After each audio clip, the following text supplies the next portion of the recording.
Magandang araw kaibigan, tuloy po kayo sa Boss TV.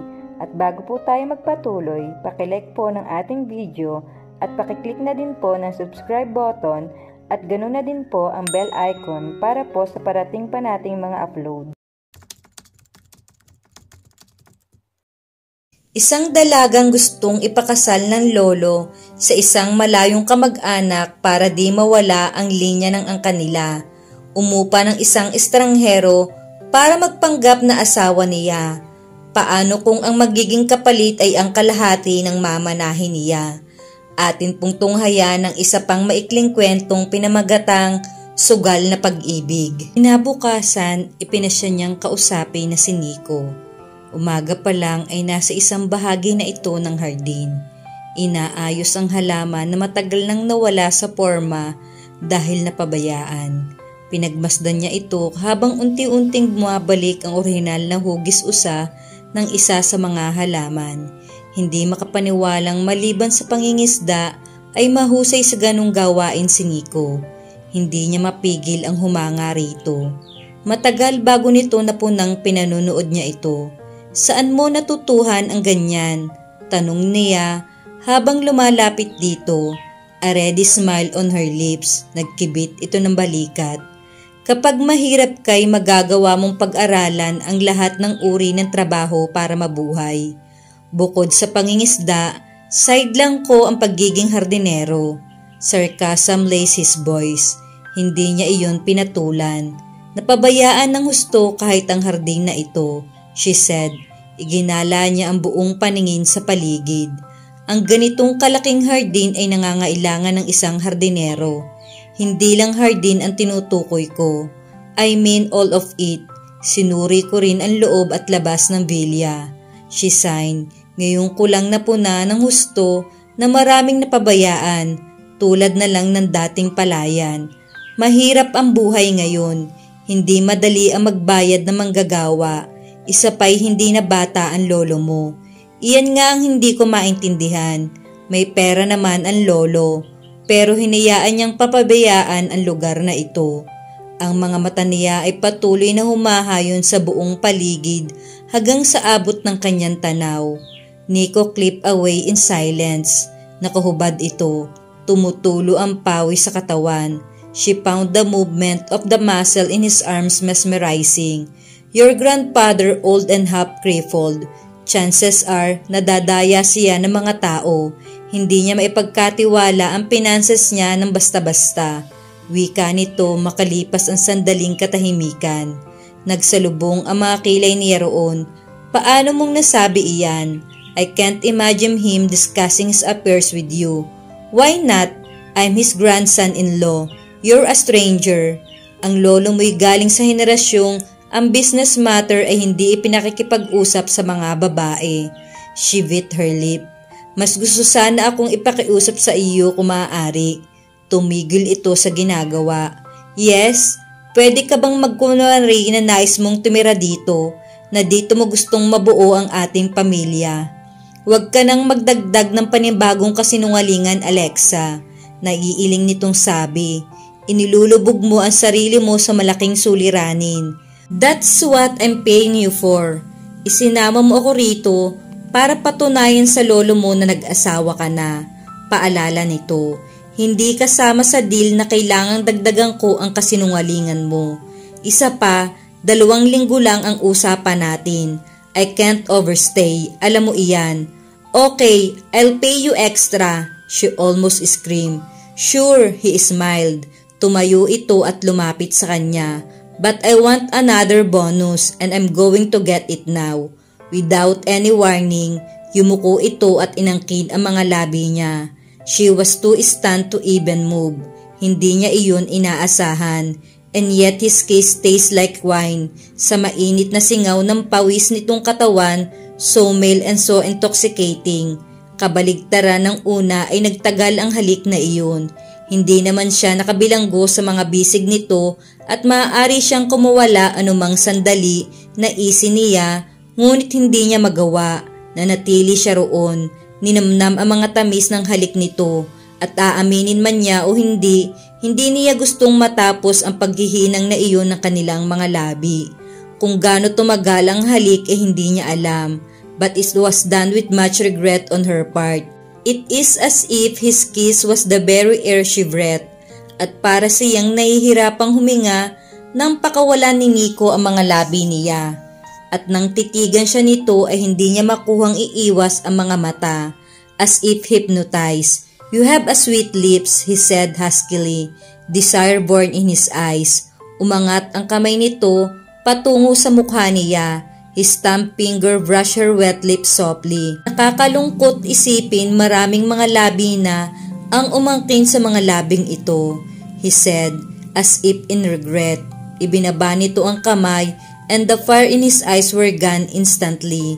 Paanong nagagawa ng lalaking ito na utusan ng ganon ang sariling emosyon at nababago sa isang iglap?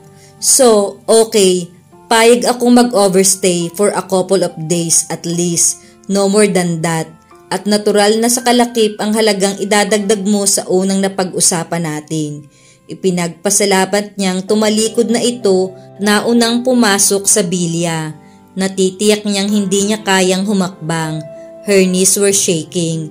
Sa ikalawang pagkakataon ay ipinahiwatig nito sa kanya na kaya siya nito hinagkan ay dahil inaakala nitong ordinaryo na sa kanya iyon, that kissing for her was no big deal, at hindi niya maintindihan kung bakit parang gusto niyang umiyak. Nagdahilan si Alexa na may gagawin sa itaas para lang makaiwas makasabay sa pagkain si Nico. Hindi niya alam kung paano ito haharapin matapos ang namagitan sa kanila sa hardin. Bumabalang siya nang sa tantya na ay tapos na ang oras ng tanghalian. Subalit nahinto siya sa gitna ng hagdanan nang makita si Penny na lumabas mula sa silid nito. Bihis na bihis ito. Hapit sa katawan ang pulang miniskirt. Mababa ang neckline at kaunting yuko lang ay makikita na ang dapat itago. Napahawak siya sa dibdib niya nang wala sa loob.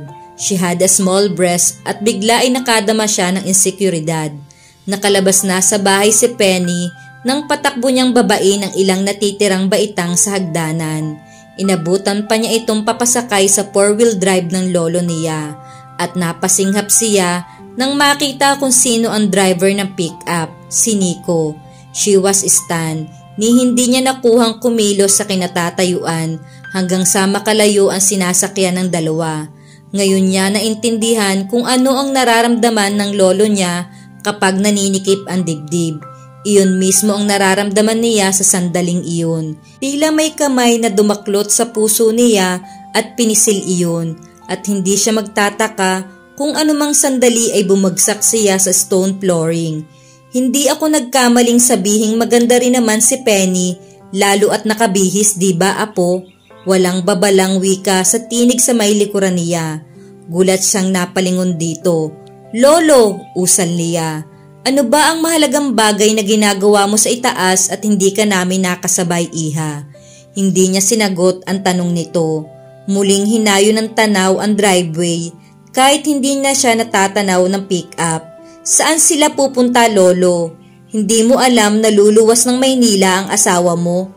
Nakatingalang tanong nito. Ipinahihiwatig ng abuelo na asawa siya at alam niya dapat kung saan pupunta si Nico.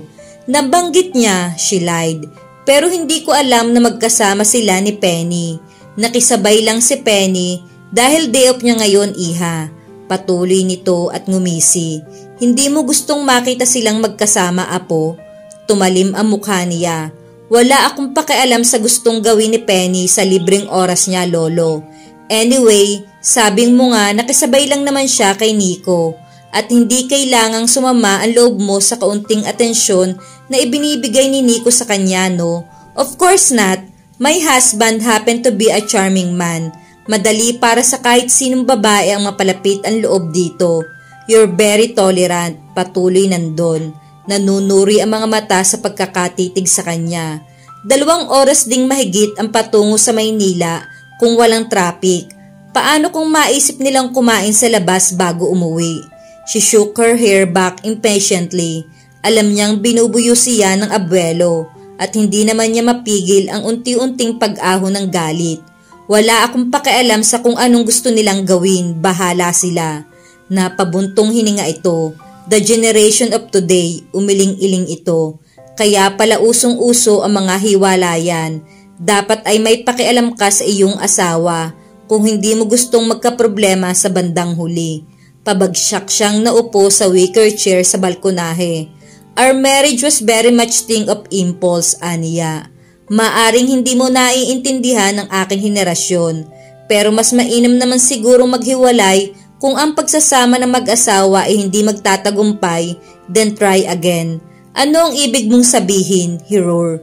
Na pagkatapos ng 1 o 2 buwan at nagsawa ka sa iyong asawa, ay makikipaghiwalay ka, ganun ba, Alexa? Hindi naman ganun, Lolo. Aniya sa mahinang tinig.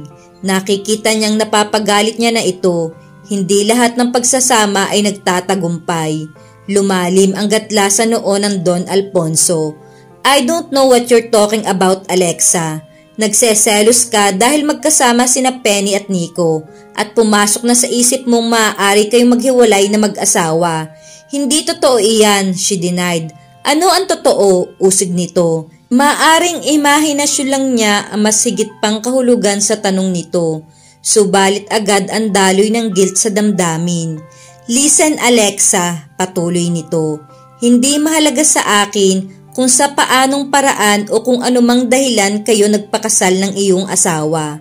Pero hindi kita pahihintulutang makawala sa pagsasama ninyo ni Nico. Kahit na ano pa ang dahilan, wala pang broken family sa mga De Vera at hindi ko papayagang simulan mo iyon habang humihinga pa ako. She looked at him helplessly. Ngayon niya natitiyak na tuluyan na siyang nahulog sa kailalimang siya mismo ang naghukay. At hindi niya alam kung paano makakaahon. Not when Nico wanted to live after their agree extension, with or without her. Kung nais mong mapasa iyo ang bilya, kailangang manatili kang kasal, patuloy ng abuelo. Napahugot siya ng paghinga roon. Bakit kailangang ang bilya na lang lagi ang ginagawa mong kondisyon? Gusto niyang maiyak. Nakokontrol ang buhay ko nang dahil lang sa... Inikot niya ang tingin sa malaking bahay, sa bahay na ito. Dahil hindi mo kayang pakawalan ang bilya, apo, at ipatatawag ko ang aking abogado para baguhin ang huli kong testamento. Magkakaroon iyon ng ilang karagdagang kondisyon. Sa palagay ko'y may idea ka na kung ano ang mga iyon. Oh, Lolo, gusto niyang magtapat dito, subalit hindi niya magawa. Nag-aalala siya sa kalagayan nito. She wished she had the power to undo the life she had created. And Nico was right.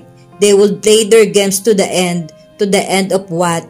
Malalim na ang gabi nang marinig niya ang pagdating ng sasakyan. Nagmamadali siyang sumilip sa bintana.